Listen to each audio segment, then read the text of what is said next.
Hello tout le monde et bienvenue dans cette nouvelle vidéo. Aujourd'hui une vidéo un peu spéciale, un format que j'ai pas trop testé sur la chaîne jusque là. Je vais essayer de monter un PC pour tous mes montages. Jusqu'à là je montais avec un MacBook Air, donc c'était puissant mais ça lui demandait beaucoup de travail quand même pour un si petit ordinateur portable. Ce PC je vais surtout l'utiliser pour faire du montage sur Adobe Premiere, donc un logiciel assez puissant. Et pas mal d'étalonnage aussi, donc bref, tous mes montages vidéo, je vais tenter pas mal de trucs sur ce PC. Ok, pause, je vous explique un peu le projet sinon vous allez rien comprendre. Le but de cette vidéo c'est de fabriquer un PC pour moins de 100 €. Pour ça je garde la carcasse de mon ancien PC ainsi que la carte mère et l'alimentation. J'ajoute 4 Go de RAM en DDR3, une petite RAM que j'ai trouvée pour 20 € sur eBay, ainsi qu'un processeur Xeon E3, pareil 20 € sur eBay. Pourquoi un Xeon ? Parce que c'est à peu près comme un i5 en moins cher, un peu plus puissant même qu'un i5, même si celui-ci est très vieux. J'ajoute aussi un SSD à 20 €, pareil que j'ai trouvé sur Amazon, donc vraiment pas cher. Et avec tout ça, on va mettre une carte graphique GT 1030 trouvée à 40 € sur le bon coin. On continue. Et là, franchement, si il y a que moi qui monte le PC, à mon avis, il va vite y avoir le feu. Donc pour ça, j'ai fait venir un pote. Thomas, viens ici, fais ta super entrée. Thomas qui va m'aider à monter ce PC, le processeur, la RAM et le disque, le SSD et la carte graphique. Déjà j'étais à 4 Go de RAM, donc le truc vraiment le principal à changer c'était la RAM. J'ai décidé de passer à 8 Go de RAM, on pourra passer à 16 plus tard, mais déjà 4 Go de RAM je pense que c'est très bien. Pourquoi Thomas faut changer la RAM sur un PC ? Déjà parce qu'il est mieux d'avoir plus d'une barrette dans le PC. Ça permet d'améliorer un peu la vitesse et d'éviter qu'une seule barrette prenne toute la charge de travail. Thomas, je te laisse installer cette barrette de RAM. Et le micro, on l'oublie maintenant. Ensuite, j'ai déjà installé, j'ai un peu triché, je suis désolé, le petit SSD avec Windows 10 dessus. Donc Windows 10 est directement installé sur le SSD qu'il y a là. J'ai testé rapidement, c'est vraiment plus rapide. Hein. Donc je sais pas si c'est avec l'autre matos qui va arriver, ce sera beaucoup plus rapide. Mais en attendant, le SSD, ça change vraiment beaucoup sur le montage de ce PC. Bon, je le mets un peu n'importe comment, mais c'est pas grave. Ensuite, c'est pas grave, il y a pas j'ai juste acheté un processeur. Il est bien ce processeur. C'est un Xeon E3, cadencé à 3,1 GHz. J'ai trouvé sur eBay, donc je sais pas trop ce que ça va donner. Apparemment, les Xeon c'est pas mal. C'est entre le i5 et le i7 en termes de puissance. C'est une vieille génération. Donc écoutez-moi bien, ce processeur, je l'ai payé 20 € sur eBay. Donc j'ai aucune garantie de ce que ça peut donner. Mais j'ai vu pas mal de tests sur YouTube et tout, et franchement, on va bien voir, et ça paraît quand même pas mal puissant. Un ciseau. Mais oui, un ciseau, pas un tournevis. Je voulais faire pas avec un tournevis. Je t'ai dit que j'allais chercher. Ah mais j'ai pas mes affaires par contre. Ah, je reviens.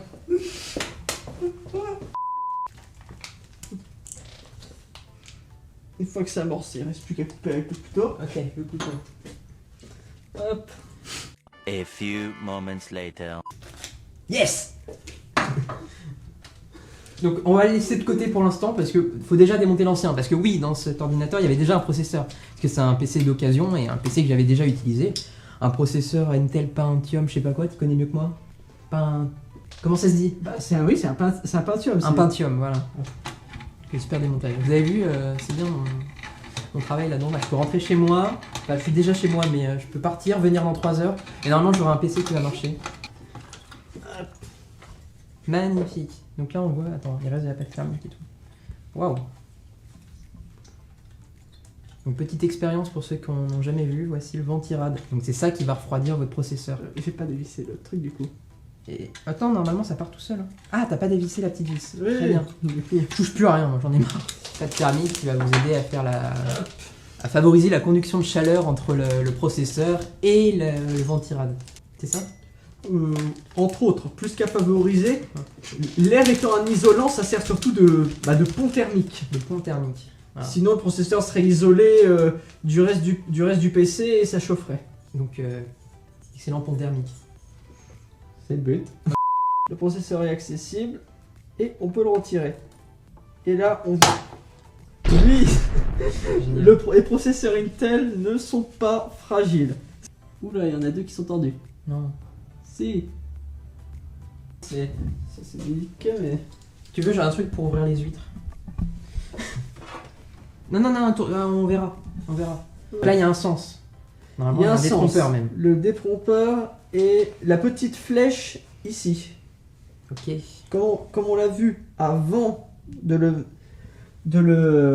retirer l'autre, il était là. Il y a également des détrompeurs physiques dans les coins ici. Donc là, il est enclenché, il bouge plus. Et il est mis. L'histoire de remettre tout en place, pour l'instant on a changé une barrette de RAM, donc on est passé à 4 Go de RAM, on a aussi changé le processeur, on va voir si ça marche, il y avait un petit pin tordu, on va bien voir à la fin ce que ça donne, mais normalement il ne devrait pas y avoir de problème. Et maintenant on va s'attaquer à toute la pâte thermique et le ventirad pour refroidir le processeur. Faut l'étaler au doigt? Non, ça s'étalera par la pression. Très bien. Ensuite, le ventirad. Donc, On le remet en place. le branchement. Et là du coup tu le plaques comme ça? Alors, ça va être l'ordre de vissage. En vissant, ça met une pression et ça Et vient ça étaler. écrase la pâte, ok. Voilà.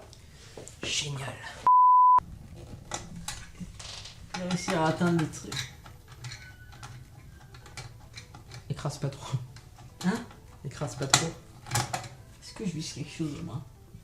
Ça Ouais. visse, ça visse.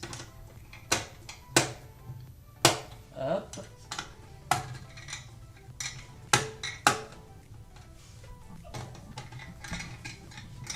Donc là, tout est monté. Enfin, Tel quel, presque ça... tout. Oui, tel quel ça marche. Ensuite, décale-toi un petit peu, si tu me gênes. Là, tel quel, en fait, ça pourrait marcher, mais moi, je vais quand même faire du montage vidéo, donc j'ai besoin d'un PC assez puissant en termes de graphisme, c'est ça? Tu peux revenir. C'est juste pour ça, en fait. dans le champ. C'est juste pour ça. Du coup, j'ai regardé sur internet et on m'a conseillé la GT 1030. C'est une petite carte graphique très utile pour restaurer les vieux ordinateurs. Avec ça, on va pas pouvoir faire tourner des jeux super lourds. Mais pour moi, ça suffira largement pour faire du montage vidéo, des rendus assez rapides.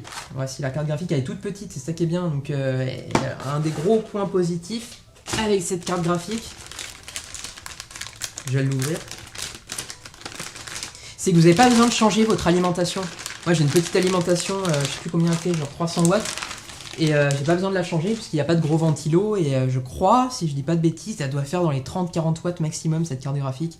Ce qui a rien du tout. Même pas 300. Ouais, même pas 300. Donc ce qui a rien du tout.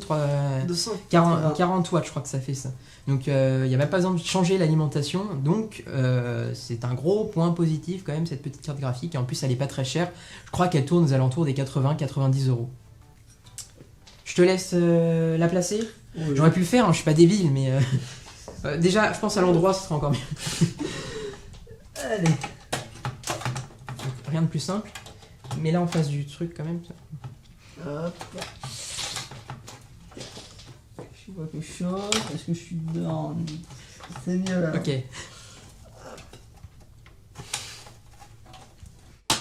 Hop. C'est bon. Non, c'est pas. Si? Oui, c'est vrai, c'est bon. C'est bon? Bah oui. Ouais, c'est bon. C'est C'est le bruit, c'est bon. C'est pas rassurant, mais c'est bon. Donc voilà, tout est en place normalement. Je vais refermer la boîte et on se retrouve pour le grand test directement sur l'écran de cet ordinateur. Donc verdict. Du coup, on se retrouve pour le verdict. Est-ce que ça va marcher? Est-ce que ça va exploser? Est-ce que ça va fumer? Enfin, on va voir ce que ça fait. Je vais appuyer sur le bouton pour le démarrer et on va voir si il démarre. Déjà, il fait un bruit. L'écran est tout. Il boot sur Windows, donc c'est que ça marche, normalement. On va voir.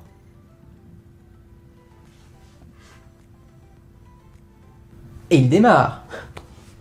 Donc du coup, bah, ça marche et le pari est réussi. On a réussi à construire un PC assez puissant. J'ai pas fait de benchmark dessus parce que je viens juste de le démarrer. Mais on pourra se retrouver si vous voulez, si vous mettez plein de likes sur cette vidéo. On pourra se retrouver dans une prochaine vidéo pour avoir un retour sur cet ordinateur, pour savoir ce que je fais avec. Et pour savoir s'il marche toujours, hein, parce qu'il peut très bien fonctionner là et claquer demain. Voilà, cette vidéo est maintenant finie, ça marche, c'est génial, j'ai pas fait de gros tests dessus pour voir les performances exactes, mais en tout cas ça fonctionne, donc je vais voir au fil des temps. Pour suivre l'évolution de cet ordinateur, abonnez-vous à mon compte Instagram, je vais essayer de lui donner quelques nouvelles de temps en temps dessus. Je voulais aussi remercier quand même cette vidéo, j'aurais peut-être pas faite s'il n'y avait pas eu Thomas qui m'a bien aidé quand même pour monter cet ordinateur, et enfin d'ailleurs qui m'a pas aidé parce que j'ai un peu rien foutu, on va pas se mentir. N'hésitez surtout pas aussi à vous abonner à ma chaîne YouTube pour pas manquer les prochaines vidéos, à dire si cette vidéo même vous a plu dans les commentaires, je pourrais en refaire un peu de ce type, et ben nous on se dit à très vite pour une prochaine vidéo. Salut!